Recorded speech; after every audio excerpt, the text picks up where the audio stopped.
How to change ATM pin.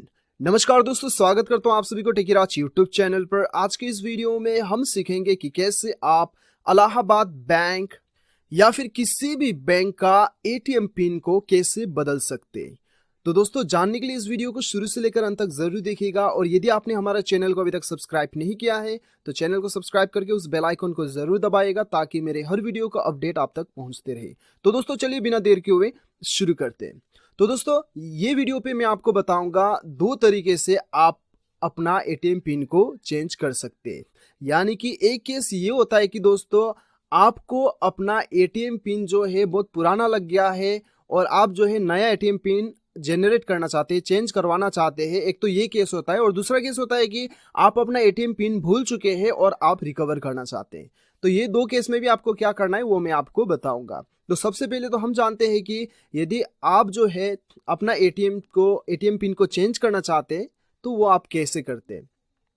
तो सबसे पहले तो आप अपना एटीएम में जाएंगे और एटीएम में जाने के बाद आपको स्वाइप करना होगा आपका एटीएम। उसके बाद में आपको यहाँ पे बताया जाएगा कि आपका लैंग्वेज चूज करने के लिए, ठीक है।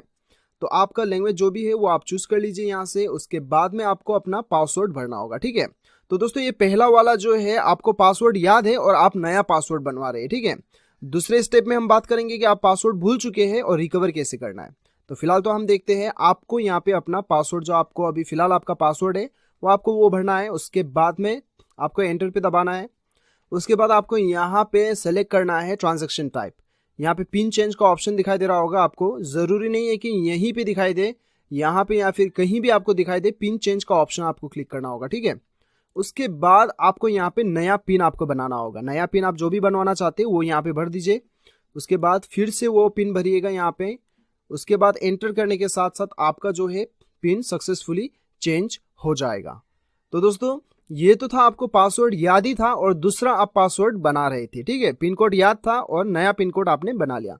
लेकिन दूसरा केस में आपको क्या करना होता है दोस्तों, दूसरा केस में क्या करना होगा, आपको नीचे डिस्क्रिप्शन पे एक लिंक मिलेगा। मैंने एक आर्टिकल का लिंक शेयर किया है, वो लिंक को क्लिक कीजिएगा तो वो आर्टिकल में जाने के बाद में इंडिया का सारा बैंक का आपको वहां पे टोल फ्री नंबर मिल जाएगा, ठीक है। आपको क्या करना है, आपका जो भी बैंक का टोल फ्री नंबर है उससे आप कॉल कीजिएगा। कॉल करके कस्टमर केयर को बताइए कि आपको अपना एटीएम का जो है पिन जो है वो आपको चेंज करवाना है, आप भूल चुके हैं। तो वो केस में क्या होगा कि दोस्तों, आपको एसएमएस सर्विस प्रोवाइड किया जाएगा। आपको एक नंबर दिया जाएगा जिस नंबर में आपका डेबिट कार्ड का यानी कि एटीएम कार्ड का लास्ट 4 डिजिट नंबर रहता है, वो नंबर आपको एसएमएस करना होता है, ठीक है। आपको कस्टमर केयर जो नंबर देगा वो नंबर पे आपको आपका एटीएम का 4 डिजिट लास्ट नंबर भेजना होता है और आपको अपना पासवर्ड जो है एसएमएस के जरिए से ही मिल जाएगा। इस प्रकार से आप रिकवर कर सकते हैं। तो नीचे डिस्क्रिप्शन पे लिंक मिल जाएगा, वहां पे चेक करके लिंक क्लिक करके आप अपना टोल फ्री नंबर ढूंढ के आप कस्टमर को कॉल करके आपका एटीएम का पिन बदलवा सकते हैं। तो दोस्तों, इस प्रकार से आप अपना बैंक का एटीएम पिन आसानी के साथ बदल सकते हैं। तो मुझे पूरा उम्मीद है कि आपको वीडियो पसंद आया होगा। वीडियो पसंद आए तो एक लाइक जरूर कीजिएगा, चैनल को सब्सक्राइब कीजिएगा, वीडियो को शेयर कीजिएगा। मिलते हैं अगले वीडियो में, अभी के लिए इतना ही। Till then bye bye, take care.